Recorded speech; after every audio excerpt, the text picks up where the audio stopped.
from Comcast to Spanish channel to all kind of different ways to do it.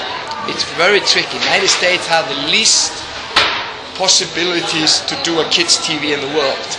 And if you think about the land of a free, it's actually very interesting. There are 808 channels in China for kids, but there's only 4 in the United States. Well, I think the American fans will will thank you for telling them that. It's good to keep up with these kind of things. Yes, and we would let you know immediately then when we know a little bit of how to do it. United States is a very interesting market. Yes. Okay, if you could be any other Lazy Town character, who would it be? Basically, I don't know if you know that, but I'm going to give you a secret and you can write about it. But Lazy Town characters, they were built around issues when you raise kids. So each one of them have certain elements. And after 20 years, when let's say that you are, this is a little bit difficult to understand, but I'm going to try to explain it. It's 20 years ago when I looked at the Lazy Town, before I made it, I was thinking about like, if you explain sports, any sport like football, you would write down on a piece of paper everything about football. And then it would come a point that you would not write anything more. It's finished to write about it. I'm not saying that you can do different goals or something, but I'm talking about rules. So, for example, you're not allowed to run with the ball in your hand, except the goalkeeper. So you would write that. You're not allowed to kick the ball with your legs when you throw in. And there's certain rules. So certain things you cannot do in football that you can do in rugby. So you explain that on a piece of paper. Then when you're finished to explain it, you put it on TV. Everybody loves it. Critical mass would get it, and then you sell merchandising, football, socks, and costumes or whatever, balls and. So I understand. It's like 1, 2, and 3. First you explain it, then you show it, and then you sell it. This is 99% of all business in the world. So you explain something, your concept, people get it.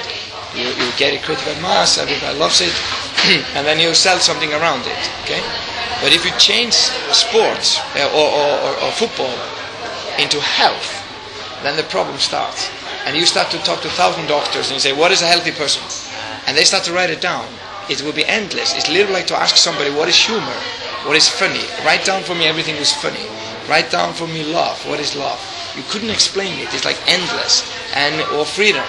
Because if you explain freedom, you eliminate the word. Because if you say freedom is to speak, what about to be freedom to be naked? Or what about freedom to be standing on one leg? So you cannot explain it. So what I wanted to do was to make a concept that you couldn't explain. It was not loud. It would be like freedom or something like that. So when Lazy Town, if you look at the character of Lazy Town, all of the characters, and after 20 years, I have to say in one word, if I had to explain on a piece of paper what is healthy, that would be balance. So a person in balance will be fine. So if you put all the Lazy Town characters in one box, that is a one healthy human being. So you should be all of those guys. You should not only be Sportagus or only be, you should be all of them. So you are maybe Sportagus on your best day. When you wake up and woke up this morning, you say, "I can do anything, I'm feeling good." Next time you're like Robbie Rotten, you're like, "Oh, I just can't do it anymore." Or next time you were like Stephanie, you say, "What about if I try that? What about if I try this?" And be positive, like, "Oh, okay, this doesn't work, let's try that one. There's always a way, let's go there." And sometimes you're like Siki, you just want to eat a little chocolate. And then Trixie, for example, she's about following rules, but also to break rules. So you want to bring up kids who break rules.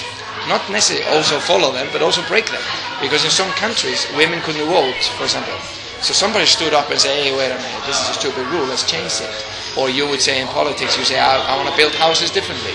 I want to do this differently. Then you are breaking rules you are now to make society better. So that's Trixie. I think you should be all of those guys. Mixture of all of them.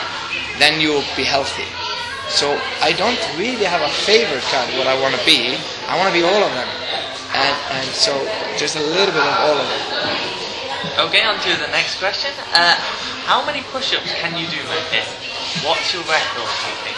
It's very amazing because I saw when I learned push-up when I was a little kid, I did it absolutely correctly. Let's say that. So it's like I do it like every single muscle you use, and it's a maximum strength. It's possible to do push-up, but you drop, and so you can get thousands if you don't. But if you're really thinking about to train, it's a little like a ballet person. I never understood when the ballet person standing. I think it's called plie or something, and they're going down and up. I said, this is not difficult. They even hold a stick when they're doing it, like a bar, and they go down. But when you learn how to do it, it's much more difficult. It's because then they use the whole body and they sweat and sweat. Just do like 5 movements. So when I do push-up, they're always very difficult to do many. I remember when I was 15, I did 192 or something like that, or nearly 200. I think I was missing 3/4 for 200. And I did a test in school, and I did it. And then we had like a lighter, or like a matches underneath, and you have to touch the box, like always here. But today, I'm not really sure. I'm not as good as I used to be, because now you're getting older. I think I will be maybe like 120 now. But when I looked at the world record is, I think it's 10,000 or something. It's amazing, but it's that Chinese guy or Japanese, very thin, small, and just move like crazy. So it's incredible. Okay, what is your favorite color and why? Favorite color. What is that? Color. Yeah, sorry. Color. This is a very good question.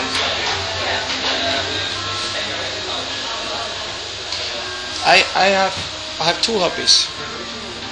I like cars, not to drive them. It's more like I like the design. Okay. The second thing I like is the design of houses. I want to be an architect. So I study houses all the time. I build my own house from scratch, everything in it. So everything like when I'm in this building, for example, I look like how do they do it and why do they do it, etc. So that's why when you do that, you are always looking at colors. Like you're always putting colors together. So I think there's not certain thing as color who's ugly or not ugly. It's like how you combine them together. It's like how you just how you put them together. There could be a really ugly color into something that doesn't match. And I think that is something. So it's not like a one color. I like combinations of things. So I started to paint a lot now, because I used to paint a lot of pictures when I was small. So now I'm painting a lot of pictures, and I'm not really good at all. But I like to a little bit to work with colors, because it's for your brain. It's very good. So if I were a kid, I would say I don't want to have a favorite color. I want to have all colors, because that gives you opportunity to be much more open. And here's something I'm going to tell you, another secret. As a person, to be a better person, what you need to do is that you should try to learn how to have the option open. I'll give you for example. Most of the decision you make is made from your gut, and what happens is that the subconscious inside you can answer yes and no questions. So, for example, if you walk across the street, suddenly comes a car, you would back, oh no, and you would go back, but your brain is not telling you left leg back, right leg back, run. It happens immediately. So this subconscious answer most of your questions. So when you speak, you speak over here, like in the air, and this answer yes or no. So for example, if you would tell your friends that you're going on a vacation, and you would tell everybody you meet, I'm going on a vacation to London. I'm going on a vacation to London. I'm going on a vacation to London. And you would tell it for a year, because you're going to go one day. What's going to happen is that 8 o'clock in the morning one day when you're reading the paper, suddenly you see a advertising who says, trip to London, 30 quid. And you're like, and you're not even thinking about it. You open it, London. But you didn't see any commercial for building houses, like for wooden timber. Timber, $199, or new toilet for $366. You never saw it. You went through the whole paper, and absolutely, if you read a paper, you wouldn't see any of it. because your brain doesn't go there. So if you talk about it, it's going to happen. That's why when sport people say, we're going to win, because they're not really talking to anybody else except themselves out here. So that's why I believe you're going to become what you speak about yourself, or what you're going to do, or what somebody else speak about you. So if you have friends who talk with you about you're no good, get a new friends. If you have friends who are upbeat, who try to tell you, yes, of course you can do this. Of course, what should we do? What's our future? What do we want to do? And you speak about it. If you say, I like politics, you speak about politics, that's where you're going to go. So it's very important that think about everything you say. If I say, my color is blue, and it's up in the air, blue, blue, blue, blue, I would not really look at purple color. The blue would be number one. But if I say, I like all colors, that means that I have much more range to look at colors.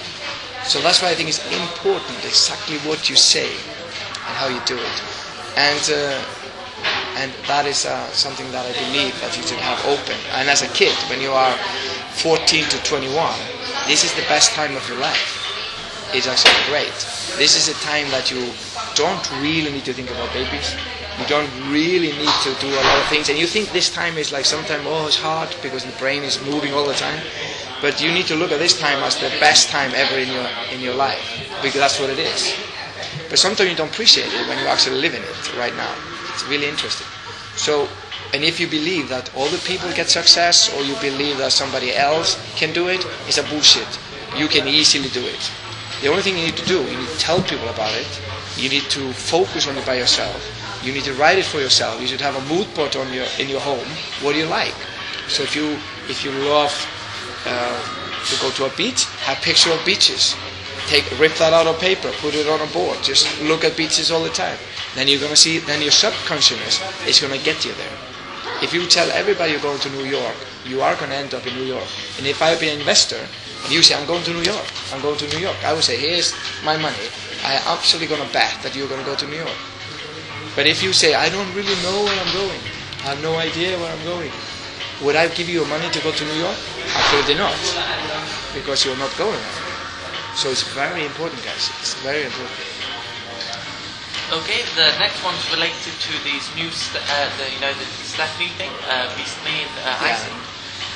Some people have been saying, asking if this is heralding the end of Julianna Rose Mauriello ceasing to play Julianna. Is it going to move to one of these new Stephanies, or will she continue for some time? I had Stephanie with me yesterday,